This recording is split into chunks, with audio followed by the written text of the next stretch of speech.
Hi friends, आज हम आपके लिए लेके आए हैं सॉइल का न्यू टॉपिक, जिसमें हमने आप देख सकते हैं हमारी पहली वीडियो में हमने मिट्टी के बारे में और उसके कुछ प्रकारों के बारे में बताया था। तो इसी टॉपिक में आज हम थोड़ा सा आगे की जानकारी देंगे। जैसे कि मैंने उसी दिन बोला था आपको कि इससे पहली वीडियो में कि हम आज बात करने वाले हैं मिट्टी के बारे में। इसके हमारे पास 3 प्रकार थे उस दिन, जिनकी में हमने चर्चा करी थी। एक होती है रेतीली मिट्टी, दूसरी है हमारी दोमट मिट्टी और तीसरी है हमारी चिकनी मिट्टी। रेतीली मिट्टी को हम कहेंगे सैंडी सॉइल, दोमट मिट्टी को और चिकनी मिट्टी को हम कहते हैं क्ले सॉइल एंड दोमट मिट्टी को हम कहते हैं लोमी सॉइल, अगर इंग्लिश में बात करें तो। आज हम इनके बीच के जो अंतर हैं उनके बारे में बात करने वाले हैं। जो रेतीली मिट्टी होती है, इसके कण क्या होते हैं? मोटे होते हैं। इसके कण क्या होते हैं? मोटे कण होते हैं इसके। और दोमट मिट्टी के, रेतीली मिट्टी के तुलना में महीन कण होते हैं, लेकिन सबसे ज्यादा महीन कण हमारे होते हैं। महीन कण किसके होते हैं? चिकनी मिट्टी के। ये क्या होता है? ये इन दोनों का एक मिक्सचर टाइप का हम कह सकते हैं, क्योंकि दोमट मिट्टी में हमने बताया था रेत और चिकनी मिट्टी दोनों के ही क्या पाए जाते हैं? भागों का मिक्सचर पाया जाता है।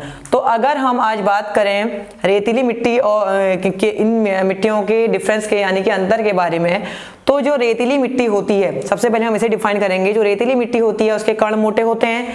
अब देख सकते हैं, जैसे हमने पहले बता रखा था पदार्थों की अवस्थाओं के बारे में, ठोस, द्रव और गैस के बारे में, तो उसी प्रकार से आप इन मिट्टियों को भी डिफाइन कर सकते हैं। देखिए, जो हमारी रेतीली मिट्टी होती है उसके कण बहुत ज्यादा क्या होते हैं? इन दोनों मिट्टी की तुलना में मोटे होते हैं। अब अगर कोई चीज बड़ी है तो वो क्या करेगी? स्पेस भी ज्यादा लेगी, और स्पेस ज्यादा लेगी तो उसके बीच में एयर यानी कि हवा जाने के लिए क्या होता है? ज्यादा जगह होती है। आपने देखा होगा कभी अगर आप रेत पे पानी डालते हैं तो वो पानी, रेत क्या करता है? एकदम से सोख लेता है। क्यों?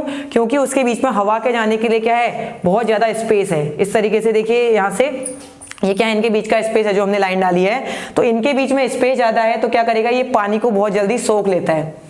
उसके बाद अगर हम दोमट मिट्टी की बात करें, तो अगर हमारी दोमट मिट्टी रेत और चिकनी मिट्टी दोनों का क्या होता है? साझा पाई जाती है, यानी कि इन दोनों का मिक्सचर जो होता है उससे क्या बनती है? हमारी दोमट मिट्टी बनती है। और हमने बताया था कि जो दोमट मिट्टी है वो गेहूं के लिए काफी अच्छी मानी जाती है। क्यों?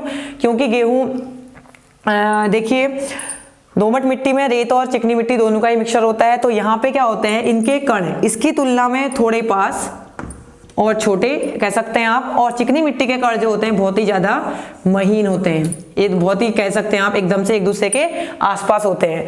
अब रेतीली मिट्टी और चिकनी मिट्टी क्या होती है? दोनों का मिक्सचर है, तो उसमें रेत और चिकनी मिट्टी दोनों के कण हैं, तो उसके भी जो एयर स्पेस होगा वो इसकी तुलना में कम होगा और इसकी तुलना में ज्यादा होगा। यानी कि जो गेहूं के पौधे हमारे, उनमें जितनी भी हवा चाहिए होती है, जितना भी पानी चाहिए होता है, वो ले लेगा। कौन? चिकनी मिट्टी क्या करती है? पहले इसको रिफाइन करेंगे। चिकनी मिट्टी क्या करती है? चिकनी मिट्टी में पानी का भराव ज्यादा होता है। कहीं पर आप देखते होंगे जैसे बारिश के सीजन में बहुत ज्यादा पानी भर जाता है, उस पानी का रिसाव नहीं हो पाता है। क्यों? क्योंकि वहां वो मिट्टी कौन सी होती है? वहां पे चिकनी मिट्टी पाई जाती है। क्यों? क्योंकि वहां पर क्या होता है? उस चिकनी मिट्टी में क्या होता है? चिकनी मिट्टी में उनके बीच के कण बहुत पास होते हैं, बहुत महीन होते हैं, जिसकी वजह से पानी जो का रिसाव जो है नहीं हो पाता और पानी एक जगह पे इकट्ठा हो जाता है। इसीलिए चिकनी मिट्टी किसके लिए अच्छी होती है? चिकनी मिट्टी धान की खेती के लिए अच्छी होती है। चिकनी मिट्टी को धान की खेती के लिए काफी अच्छा माना जाता है, और दोमट मिट्टी को गेहूं की खेती के लिए। चिकनी मिट्टी में धान की खेती के लिए इसलिए अच्छा पाया जाता है क्योंकि उस टाइम पे गर्मी का सीजन होता है, जब हम धान लगाते हैं तो वहां पे पानी की जरूरत हमें ज्यादा होती है। और चिकनी मिट्टी होगी तो क्या होगा? वो पानी को ज्यादा देर तक धान के जो पौधे उनकी जड़ों में रख पाएगी और पौधा अच्छे से ग्रो कर पाएगा। अब बात करते हैं दोमट मिट्टी की। तो दोमट मिट्टी में रेत और चिकनी मिट्टी दोनों का मिश्रण है। तो ये क्या करता है? चिकनी मिट्टी उतना पानी रखती है जितना उसको चाहिए, और बाकी जो पानी वहां पे बच जाता है, जो इकट्ठा हो गया है, वो अगर पौधे को जरूरत नहीं है तो वो रेतीली मिट्टी के कण भी उसमें मिक्सअप हैं, तो रेतीली मिट्टी के कणों के द्वारा क्या होगा? उस पानी का रिसाव हो जाएगा। इसीलिए गेहूं के लिए जो क्या होती है, अगर कभी बिना मौसम के अकॉर्डिंग भी हमें जैसे बारिश हो जाती है, तो बारिश में ज्यादा पानी, अगर लगातार बारिश हो रही है तो ज्यादा पानी भर जाता है गेहूं के सीजन में, तो क्या होता है? रेतीली मिट्टी के थ्रू वो पानी रिसाव हो जाता है, और यहाँ पे गेहूं के पौधे को उतना ही पानी मिल पाता है जितना उसे चाहिए, और जितना एक्स्ट्रा पानी है वो जो क्या होता है? रेतीली मिट्टी उसको जमीन के थ्रू अंदर ही अंदर साइड कर देती है। तो इस तरीके से जो रेतीली मिट्टी, दोमट और चिकनी मिट्टी, ये इनके बीचों का अंतर है। और साथ ही साथ ये कौन सी खेती के लिए ज्यादा अच्छी पाई जाती है, इस वीडियो में हमने आपको बताया है। तो इस जानकारी को आप अन्य लोगों तक भी पहुंचाइए। Thank you.